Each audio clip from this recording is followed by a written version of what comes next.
Before Election Day, and a state representative finds himself admitting he doesn't know enough about certain laws, even though he is a lawmaker.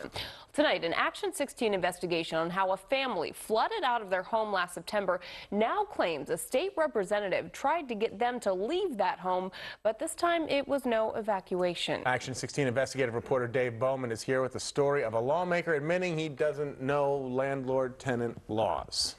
Scott, Trish, in fact, that landlord is State Representative David Millard. He wanted his tenants, Joe and Jeni Hassel, and their child to leave their home in Bloomsburg because Millard found someone to buy the house, someone who wanted to move in right away. But the Hassels say Millard was violating their rights in his efforts to get them to leave.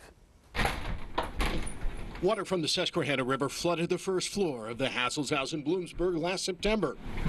As the storm Sandy approached, Jeni Hassel worried a different kind of trouble was ahead. She said her landlord told her he found a buyer for the house and wanted the Hassels to leave. So we would have to be out November 30th of this year. What did you think? What the heck are we going to do? Jeni believed the situation more intimidating because her landlord is also a state representative, David Millard. Millard wrote a letter last week requesting the Hassels leave in a month, but the family's lease runs through June 1st of next year. Just the fear of we need to be out. He's telling us we need to leave. We need to be out. We don't know what is right and what is wrong. I'm not strong-arming anybody. Representative Millard says the prospective buyer of the home wants to move in right away, but he wrote the Hassels, quote, the lease would not convey to the buyer of the new home. That's not true.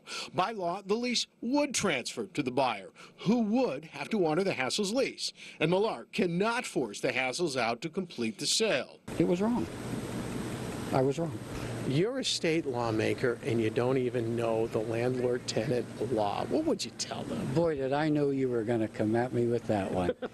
You know what? At the end of the day, we're all human. Millard says he's not greedy. And he adds he let the Hassels and other tenants whose houses were damaged by last year's flood live rent-free for 6 months while he fixed the homes. Now, as a result of our report, Representative Millard said he will now try to negotiate with the Hassels to see if both sides can agree on a way to end the lease early. The possibilities might include a buyout of the lease or an offer to pay for moving or security deposits for a new place to live. Scott, Trish. All right. And right before Election Day. Thank you very much, Dave. Thanks, Dave.